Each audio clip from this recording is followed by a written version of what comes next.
Hola, les voy a presentar la cronología del origen y desarrollo de la ética y la bioética legítima de los derechos humanos. Mi equipo está conformado por yo, Dafne Samantha Cabrera Morales, por Sara Paola Dávalos Vázquez, Alan Armando Figueroa González, Jessica Arely Durán Rico y Ana Valeria Herrera Mora. Como verán, en la ética griega del siglo V a.C., los problemas se dieron principalmente en Atenas cuando el hombre desarrolla nuevas instituciones selectivas y desarrolla una vida intensa pública. Después, en Atenas, en el año 470 a.C., se da la Ética de Sócrates, en la cual se establece la concepción del bien como felicidad del alma y de lo bueno como útil a la felicidad. También se presenta la tesis de la virtud, la capacidad radical del hombre entre el conocimiento y la ignorancia, y la tesis de origen sofista que se transmite o se enseña. Después, en Atenas, del año 427 al 347 a.C., se da la Ética de Platón.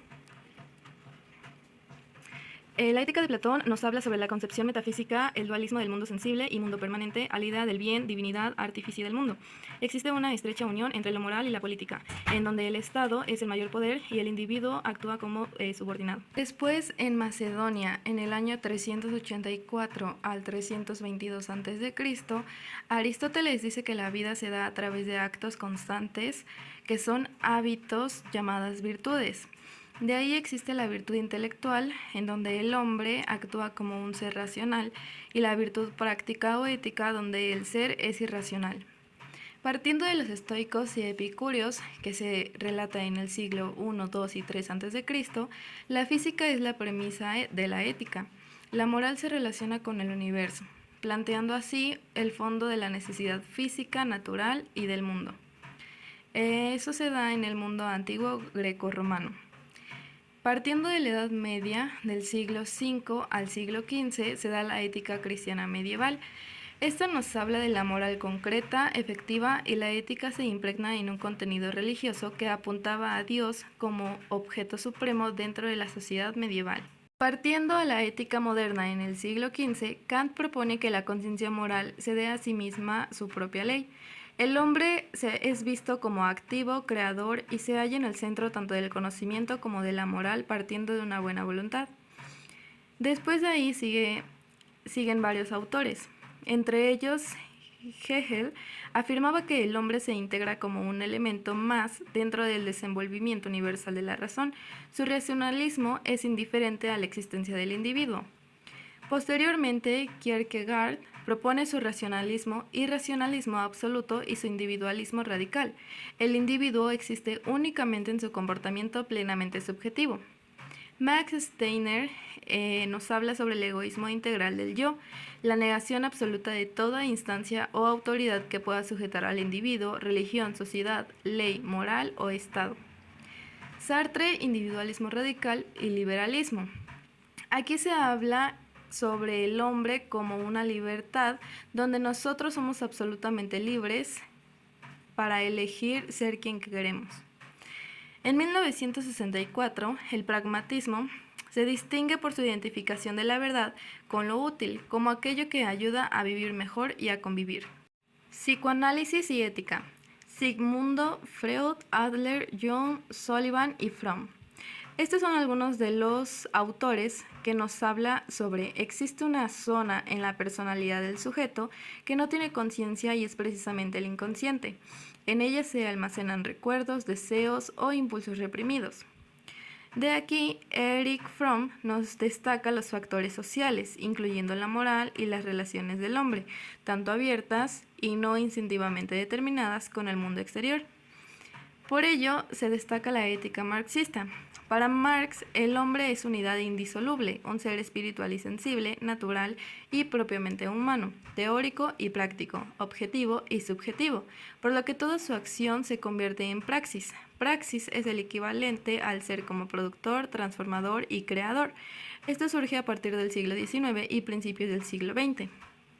Posteriormente, en Macedonia, en el año 384 a 322 a.C., neopositivismo y la filosofía analítica nos habla acerca del autor More, el cual extiende el concepto de los buenos a otros conceptos como los del deber, el recto o justo, obligación. Pritchard y Ross afirman que los conceptos éticos son solamente expresiones de emociones del sujeto. Alfred nos habla de que el lenguaje ético no solo es expresión de emociones, sino producción de emociones en otros. Y finalmente, Noel Smith, en 1954, nos habla acerca de que las palabras o enunciados pueden desempeñar dos funciones, ya sea emotivas, expresivas, afectivas y otras.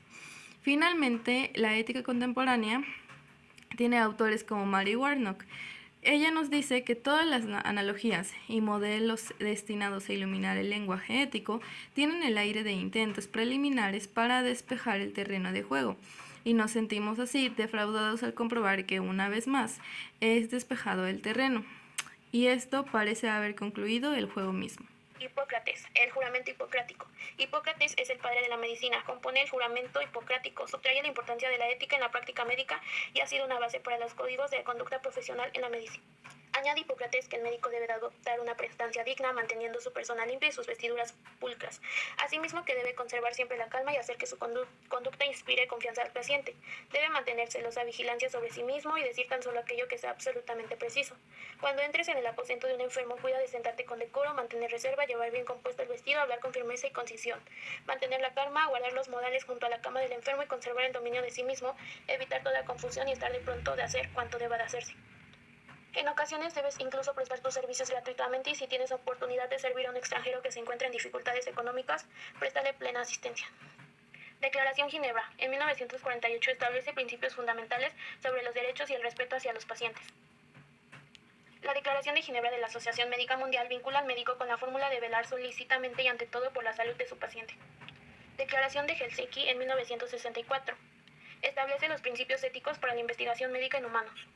La Asociación Médica Mundial ha promulgado la Declaración de Helsinki como una propuesta de principios éticos que sirvan para orientar a los médicos y a otras personas que realizan investigación médica en seres humanos.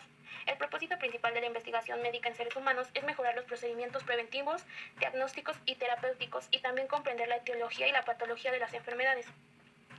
La investigación médica está sujeta a normas éticas que sirven para promover el respeto a todos los seres humanos y para proteger su salud y sus derechos individuales.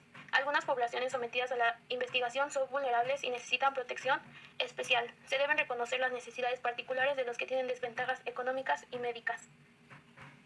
De 1966 a 1976 ocurre el Pacto Interamericano de Derechos Económicos, Sociales y Culturales, adoptado por la Asamblea General de las Naciones Unidas. En él define las obligaciones de los estados en términos de proporcionar servicios de salud adecuados, asegurar condiciones de vida saludables y promover políticas que prevengan enfermedades y accidentes. La especificidad del derecho a la salud como un derecho humano se deriva de su inclusión en este pacto y su reconocimiento como un componente esencial para una vida digna y plena. En 1978 ocurre el informe de Belmont, en donde se establecieron los principios éticos clave para la protección de sujetos humanos a la investigación. En estos principios se busca el respeto por las personas, la beneficencia y justicia, ya que son esenciales para guiar la práctica ética en la investigación. 2003. Arnold Krauss 2003 señala que la medicina puede ser usada como herramienta para violar el derecho a la desigualdad en los servicios de salud, dividiendo a la población según su nivel socioeconómico. 2012. Lectura crítica. La lectura crítica y el estudio para todos sin importar raza, clase social o capacidad son esenciales para recuperar una identidad solidaria y auténtica, reivindicando la dignidad de las mayorías vulnerables en este mundo diverso. 1970. Declaración de Alma Ata. Punto de partida de los esfuerzos para mejorar la salud pública y abordar las desigualdades en el acceso a la atención médica. 2001. Objetivos de Desarrollo del Milenio. Los ODM incluyen la erradicación de la pobreza extrema, promoción de la educación universal y avances en la salud y sostenibilidad.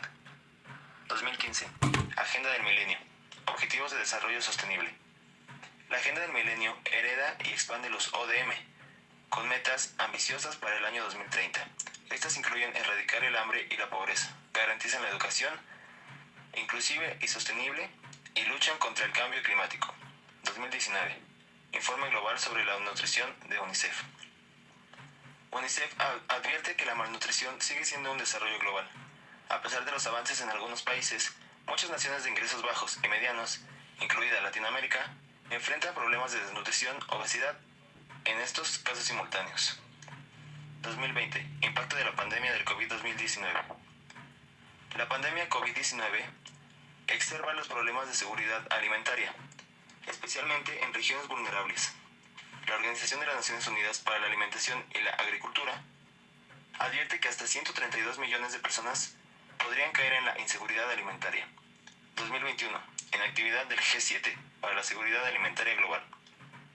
El G7 lanzó una iniciativa para mejorar la seguridad alimentaria global, enfocándose en el fortalecimiento de la agricultura sostenible y la resiliencia climática, con un enfoque en África y América Latina. Esta iniciativa destaca la importancia de las alianzas globales para combatir el hambre. 2023. Primera evolución mundial de los ODS. El primer informe de evaluación global de los ODS revela que el progreso en la erradicación del hambre y la pobreza ha sido más lento de lo esperado, debido principalmente a la pandemia y a los conflictos internacionales. Sin embargo, algunos avances significativos en la educación y sostenibilidad fueron reconocidos.